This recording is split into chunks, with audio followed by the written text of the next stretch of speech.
Well, Mayor Bob, welcome back to Mayor's Monday here at the WSAU and WSAU.com, and welcome to your beautiful new office here, the new City Hall and Municipal Court in the city of Marshfield. And actually, we're just opening a lot of this building, right? Yeah, it was very interesting. Today was actually our ribbon cutting and grand opening, and that was very nice. We've been in here now for a couple of months, and which has been good. We got a lot of the kinks worked out. It's really helped the efficiency, I think, of the city running, because in the other building, which was great, we were there for 30 years. But you had to go floor to floor. So somebody would go up to 7, then down to 5, then down to 3, then back up to 6. So that was, so we really see that there's better efficiencies working within this. So that's very exciting. There's a lot of good things. The grand opening, people loved. The new council chambers looks very nice. We've got a brand new audio and video system in there that'll make things run very smooth. All in all, it's very good. It's very interesting because we're finally going to start recording, and all of our meetings will start next Monday in the new City Hall chambers, which is nice because even though we moved over here for the day-to-day running of the city, for our AV issues, we still had to get some things worked out. So we've been in the old council chambers. And so we had our last council meeting there the other night, Tuesday. And the meeting was going fine, everything was going great, and we were kind of wrapping up a couple of closed session items. Mm-hmm. And some of our aldermen, Mike Fire, I think Mike Fire and Tom Butke, they've been on for, I think, 19 years. Wow. And a couple of aldermen, Pete Hendler and Gordy Earl, have been on for, well over 10 years.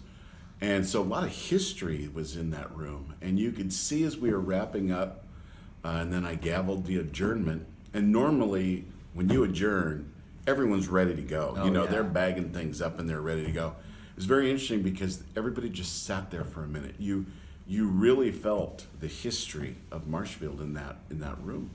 So some of them went to go get their name placards on the voting box and some other things. It was very, very interesting. But like everything, to every sunset there's a sunrise. Mm-hmm. And so we're looking forward to that next week. All of our meetings now will be here in the new council chambers. So, and I'm even just thinking about what you said there, the history that was in that room. It be interesting to hear, I guess, from them. Obviously, you've only been mayor barely a year now. But the decisions that have been made in that room and the way that those have shaped Marshfield, I guess to me, that would be kind of interesting to hear from their perspective. I mean, did you get any perspective from them about what that moment meant?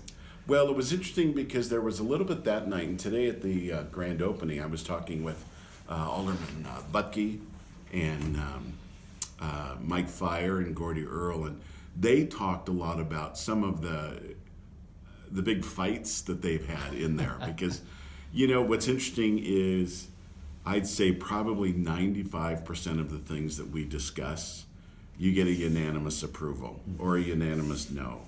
So everybody agrees on a lot of stuff, but you don't hear much about that. But you hear about the 5%, that's for sure. And so they talked about some of the great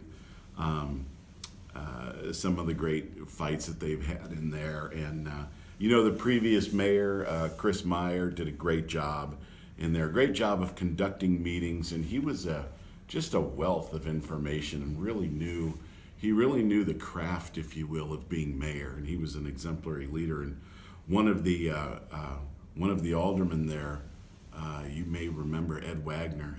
Ed Wagner was he was fiery, but I will tell you this: there was no one more prepared than former Alderman Ed Wagner. He was in District 5, and I mean, he knew everything. He poured his heart and soul into understanding every topic that was there and would do a tremendous amount of research.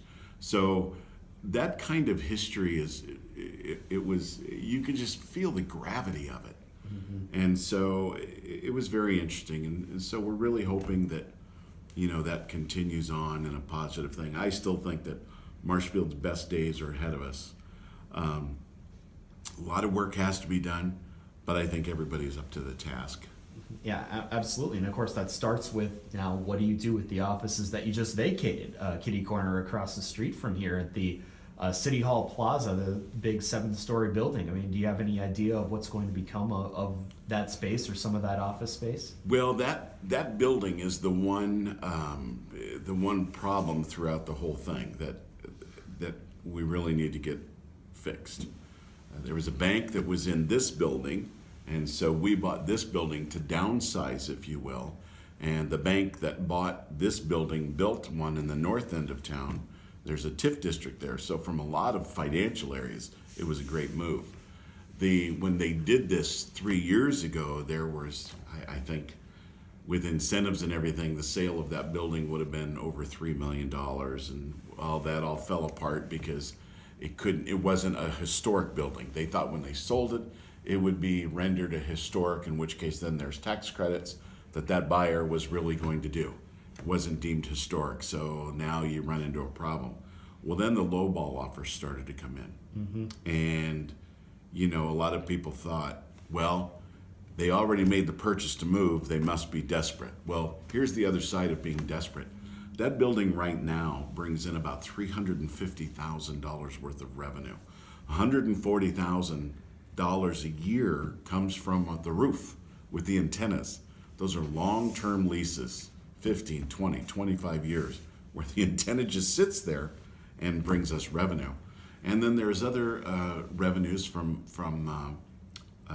renters that we have in there. So the total income right now is about $350,000, and then there's a couple of other folks looking to go in. So it very well could be that in the beginning of 2019, the revenue off the building will be about $400,000. So the way they used to have this as an RFP or request for proposals, they wanted to stay, when they had it for sale before, it was like, okay, we're going to sell it, but you have to put in apartments on the top 3 floors, and there were a lot of stipulations.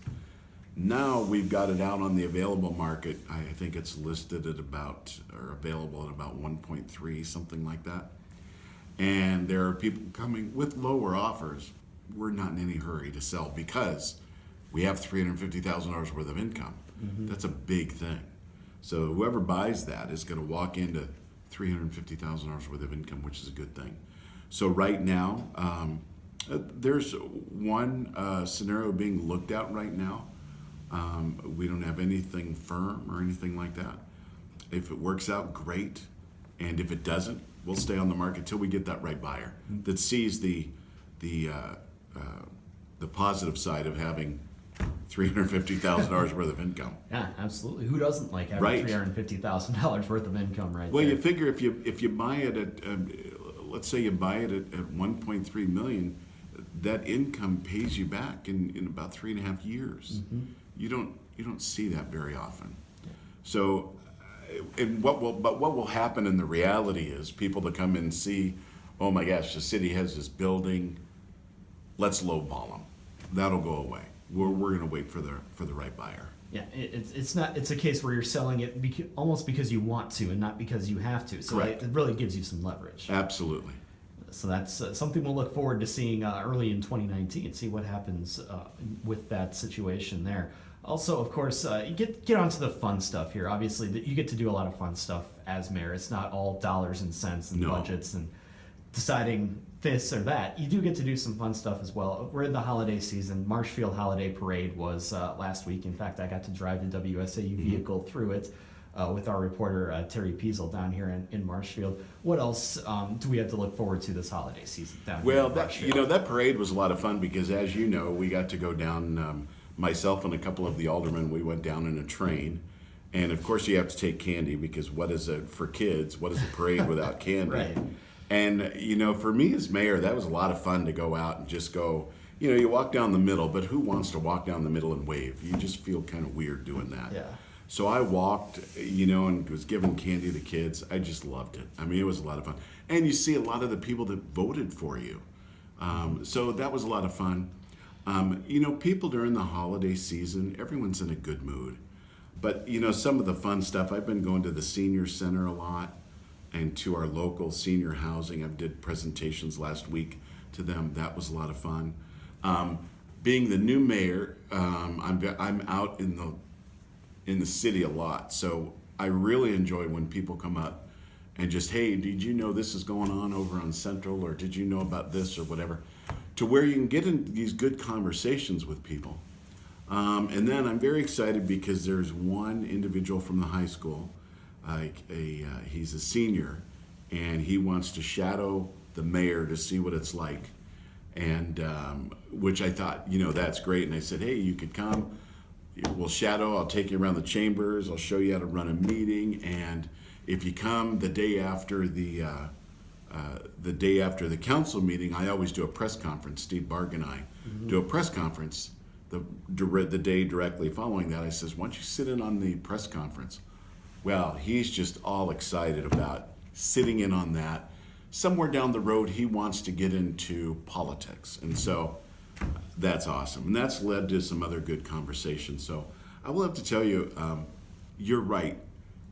Being mayor, it's a lot of dollars and cents, and it's a lot of policy, and it's a lot of practicality, but there are a lot of fun benefits to it as well. I'm looking forward this, coming up this Thursday, of course, Thanksgiving, going over to the firehouse and the police house, and myself and my family, we're going to be going to the American Legion.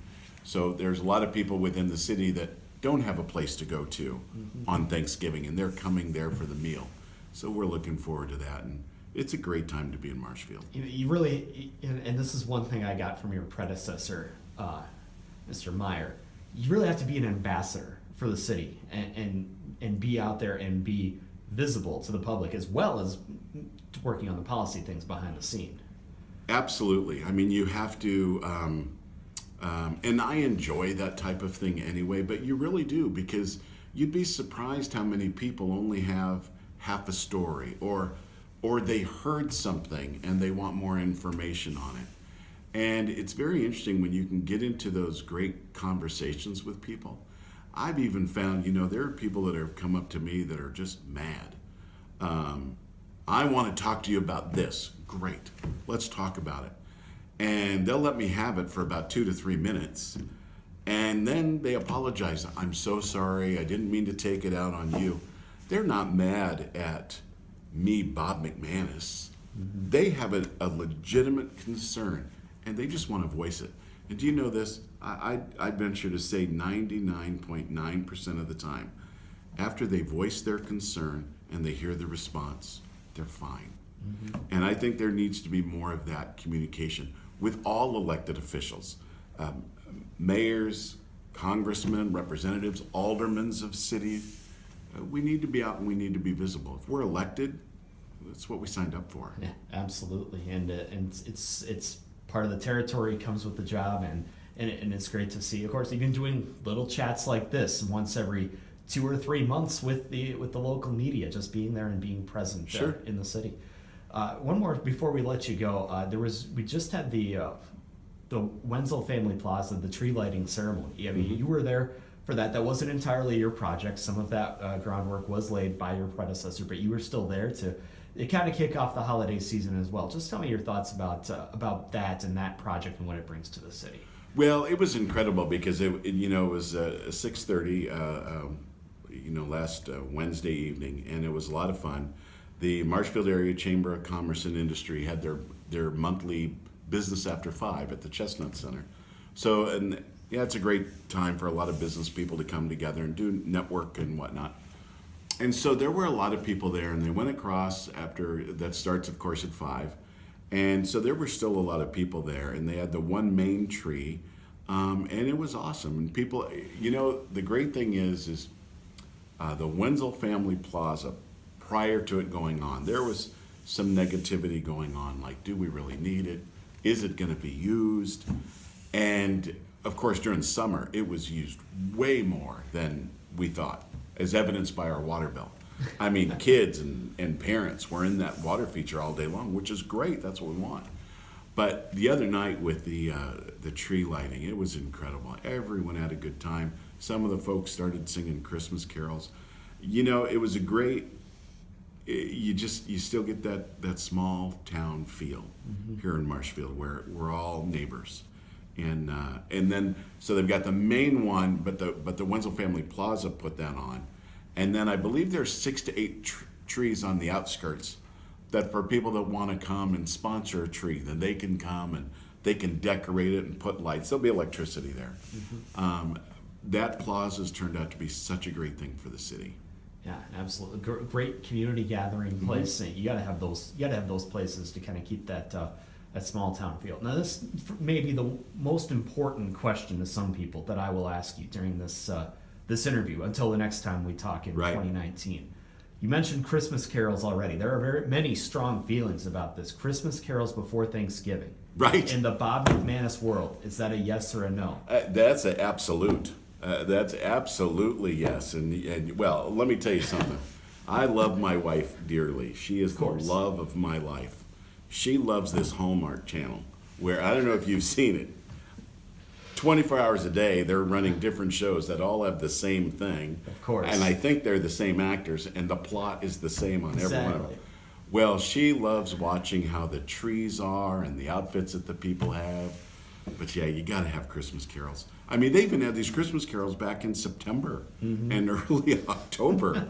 It's just amazing. You might have lost a few votes there saying that you're going to allow Christmas carols in the city before Thanksgiving, but you may have also gained a few. You never know. Could be. Well, you know what's always funny is the day after Christmas, when all the stores are taking down the Christmas stuff and they're putting out the Valentine's Day stuff. It's like, can you just let us get to New Year's Eve? But yeah. Exactly. Love Christmas carols. Yeah. If we were all the same, it would be a pretty boring world. That's what your colleague in Wausau, Mr. Robert Milkey, would say. Absolutely, he's right. Well, we appreciate the time here. Again, always love making these drives down to Marshfield to see, and we'll look forward to talking again sometime in 2019. Great. Thank you very much.